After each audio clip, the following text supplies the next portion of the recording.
Welcome to Hoyt's Bowhunting Whitetails.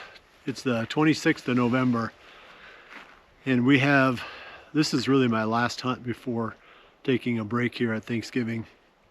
Even though the odds seem razor thin of success on this buck that I'm hunting, I do think that the odds are the best in the spot where we've been hunting him, kind of on the fringe of where we think he's living. So though we've hunted that spot a lot, I don't think we spooked a ton of deer there. You know, even if we've bumped a few out, it's still going to be our best chance because it's closer to where he's been going in and out of than any place else on the farm. Whether he's there or not, I do not know. And I don't believe he's moving in daylight, but the only way to find out and the only way to get him is to be there. And I'm going to start using four-letter words besides deer to describe this buck that we're hunting. Deer, buck. I can throw a couple more in there that you can only use your imagination to figure out what they are. So we're going back there, like I said, one more time, and hopefully we can at least get another glimpse of this buck, and if not, this is how we're going to close it out before taking the Thanksgiving break. Hoyt's Bowhunting Whitetails is brought to you by Redneck Blinds, Code of Silence Apparel, Hunt Stand Pro Whitetail App, Whitetail Institute, Research Equals Results, B3 Releases, XO Broadheads, Exact Sights, Muddy Outdoors Tree Stands, Stealth Cam Trail Cameras, and Hoyt.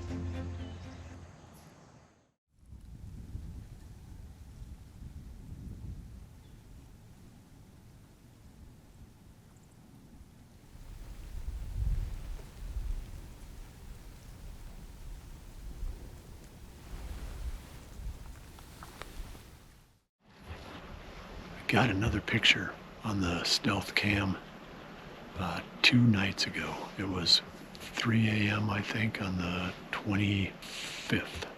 So this is the 26th. So it was night before last, and he was in a slightly different part of the farm than where we've gotten pictures of him in the past. Again, right in the middle of the night. It's only been one daylight photo of that deer. That was way back in October. That kind of lines up with my experience with these 5-year-old bucks. I remember one time talking with Mark Drury at one of the deer classics or ATA show or something, and he was talking about how these 5-year-olds, he calls it the ghost year, because that's the year when they're the hardest to kill. And I think that my own experience would support that. 4-year-olds, they're somewhat daylight active. You know, most of them are. And they're not super hard to kill. I mean, they're not easy. But then at 5, it gets tough. And then a lot of times at 6, if the bucks live that long. I've always said the hardest part about killing a 6-year-old buck is getting a deer to 6 years old. And, you know, they're not as hard to kill at 6 usually as they were at 5. So this deer's a 5-year-old. He's covering a lot of ground. Almost everything he's doing movement-wise is at night. Pretty good sized range. Those are all kind of stereotypical behaviors of a deer of that age.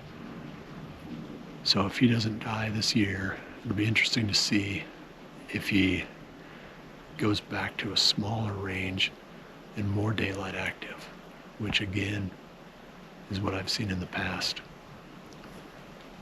Just a quick update that even though yesterday was a rough hunt for us, our friend Ben Sweeney shot a nice buck yesterday evening.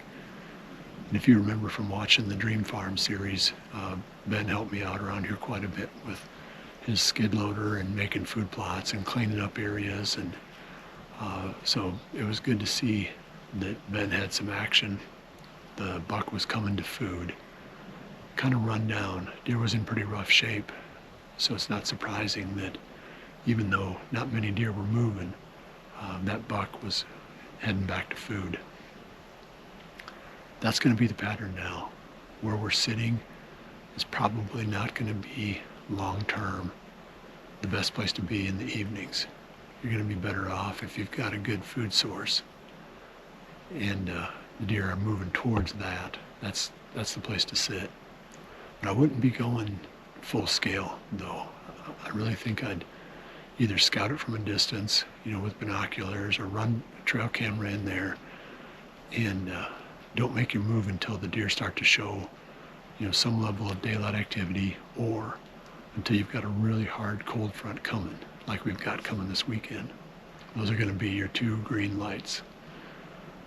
And that's kind of how I'm going to do it. Hopefully the late season will be kinder to us than the rut has been. Either way, it's going to be fun. Hunting is better than not hunting. So I can't feel too sorry for myself at this point. Still have a lot of season left.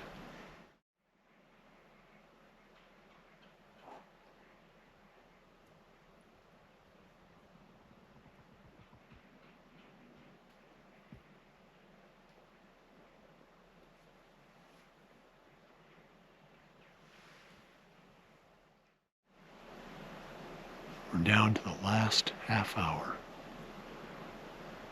Kind of feels like saying goodbye to an old friend, because I'm not sure how much more we're going to hunt this ridge this year. We've definitely logged a lot of hours. Boy, I'd hate to figure how many hours we've logged up here. Made buddies with a button buck.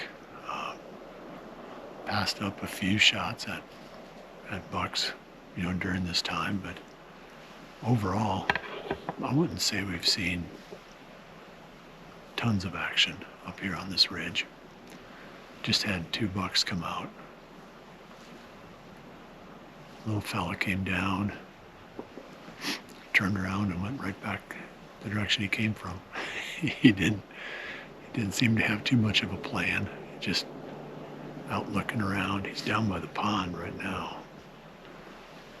That's something I need to keep an eye on, because almost every deer that comes into this area ends up down at that pond at some point getting a drink. So it wouldn't be a bad idea for me to have a stand location a little bit closer to that pond, probably. That's about it for now. Like I said, I'm going to be taking some time off for Thanksgiving.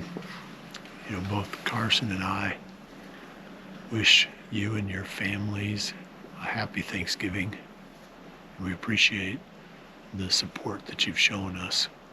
That's one thing we are thankful for. We're thankful for the viewers and the support that you've given us this season. If anything else comes out here in the last half hour, we'll show it to you. Otherwise, we are going to check out right now. We appreciate you joining us here. We'll see you back here in a few days for the next episode of Hoyt's Bowhunting Whitetails. And remember to always dream big.